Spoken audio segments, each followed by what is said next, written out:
ಪೂಜ್ಯಾಯ ರಾಘವೇಂದ್ರಾಯ ಸತ್ಯಧರ್ಮರತಾಯ ಚ ಭಜತಾಂ ಕಲ್ಪವೃಕ್ಷಾಯ ನಮತಾಂ ಕಾಮಧೇನವೇ. ನಮಸ್ಕಾರ ಸ್ನೇಹಿತರೆ, ಹೇಗಿದ್ದೀರಾ ಎಲ್ಲರೂ? ನನ್ನೆಲ್ಲ ರಾಯರ ಭಕ್ತರಿಗೆ ರಾಯರ ದಿವ್ಯಜ್ಯೋತಿ ಚಾನಲ್ ಕಡೆಯಿಂದ ಸ್ವಾಗತ.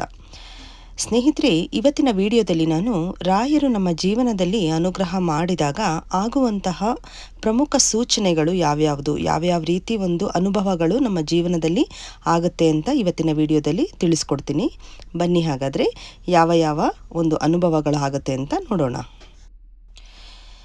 ಯಾರೆಲ್ಲ ಇನ್ನೂ ನನ್ನ ಚಾನಲ್ನ ಸಬ್ಸ್ಕ್ರೈಬ್ ಮಾಡಿಲ್ವೋ, ಹೊಸದಾಗಿ ನನ್ನ ಚಾನಲ್ನ ನೋಡ್ತಾ ಇದ್ದೀರೋ ಈ ಚಾನಲ್ನ ಸಬ್ಸ್ಕ್ರೈಬ್ ಮಾಡಿ ಸಪೋರ್ಟ್ ಮಾಡಿ ಅಂತ ಕೇಳ್ಕೊತಾ ಇದ್ದೀನಿ. ನೋಡಿ, ರಾಯರ ಪೂಜೆನ ನಾವು ಮನೆಯಲ್ಲಿ ಮಾಡ್ತೀವಿ ಅಂತಂದರೆ ರಾಯರದು ಒಂದು ಫೋಟೋ ಆಗ್ಬೋದು, ವಿಗ್ರಹ ಆಗ್ಬೋದು, ಮನೆಯಲ್ಲಿ ಇದ್ದೇ ಇರುತ್ತೆ ಅಲ್ವಾ. ಅದು ದೊಡ್ಡದಾದರೂ ಪರವಾಗಿಲ್ಲ, ಸಣ್ಣದಾದರೂ ಪರವಾಗಿಲ್ಲ, ನಾವು ರಾಯರ ಪೂಜೆ ಮಾಡೋದಕ್ಕೆ ಯಾವುದಾದ್ರೂ ಒಂದು ಫೋಟೋನೋ ವಿಗ್ರಹನೋ ಮನೆಯಲ್ಲಿ ಇಟ್ಕೊಂಡಿರ್ತೀವಿ. ಸೊ ಪೂಜೆ ಮಾಡೋ ಸಮಯದಲ್ಲಿ ಫೋಟೋಯಿಂದ ಆದರೂ ಪರವಾಗಿಲ್ಲ, ವಿಗ್ರಹದಿಂದ ಆದರೂ ಪರವಾಗಿಲ್ಲ, ಹೂ ಪ್ರಸಾದ ಆದರೆ, ಅಂದರೆ ನಾವಿನ್ನೂ ಏನೂ ಕೇಳ್ಕೊಂಡೇ ಇರಲ್ಲ ರಾಯರ ಹತ್ರ, ಆಗಲೇ ರಾಯರು ಹೂ ಪ್ರಸಾದನ ಕೊಟ್ಬಿಟ್ಟಿರ್ತಾರೆ.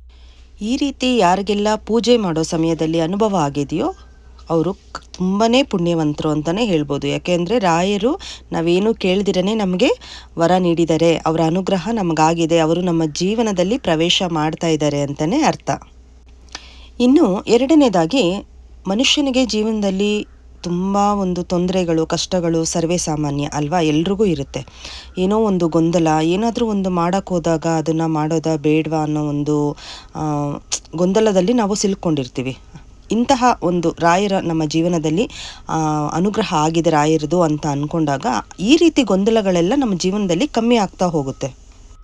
ನಾವು ಮಾಡುವಂತಹ ಪ್ರತಿ ಕೆಲಸದಲ್ಲೂ ಒಂದು ನಮಗೆ ಗೊತ್ತಿಲ್ಲದೆ ಇರೋ ಥರ ಒಂದು ತಾಳ್ಮೆ ಅನ್ನೋದು ಅಥವಾ ಒಂದು ಮನಸ್ಸಿನಲ್ಲಿ ನೆಮ್ಮದಿ ಅನ್ನೋದು ಸಿಗುತ್ತೆ.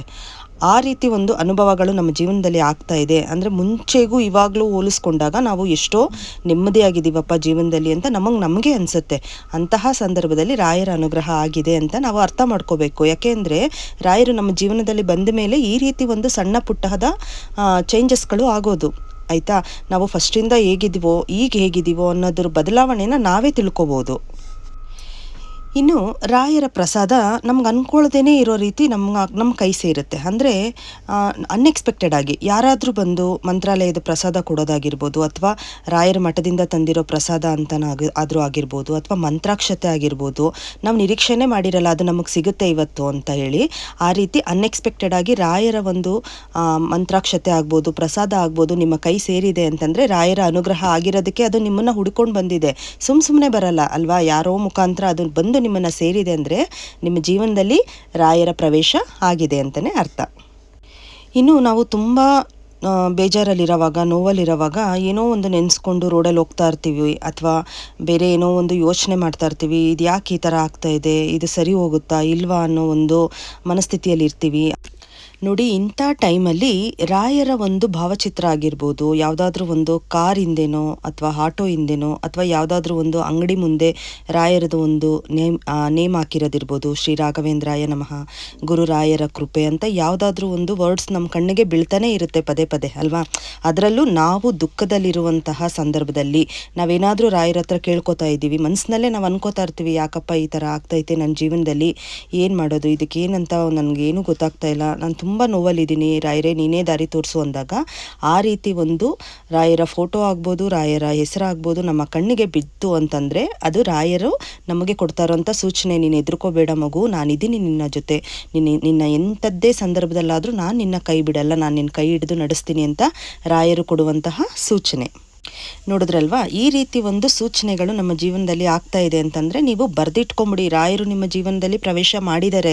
ನೀವಿನ್ನೇನು ಯೋಚನೆ ಮಾಡಬೇಡಿ, ನಿಮ್ಮ ದುಃಖ, ನಿಮ್ಮ ಕಷ್ಟ, ನಿಮ್ಮ ನೋವು ಏನಿದೆಯೋ ನೀವು ರಾಯರ ಮುಂದೆ ಕುತ್ಕೊಂಡು ರಾಯರ ಹತ್ರ ಒಪ್ಪಿಸಿ, ರಾಯರು ಮಿಕ್ಕಿದೆಲ್ಲ ನೋಡ್ಕೋತಾರೆ, ಚಿಂತೆ ಬೇಡ. ಏಕೆಂದರೆ ಮಾಡೋದು ಸ್ವಲ್ಪ ನಿಧಾನ ಆಗ್ಬೋದು ಬಿಟ್ಟರೆ ಖಂಡಿತವಾಗ್ಲೂ ಅನುಗ್ರಹ ಮಾಡೇ ಮಾಡ್ತಾರೆ.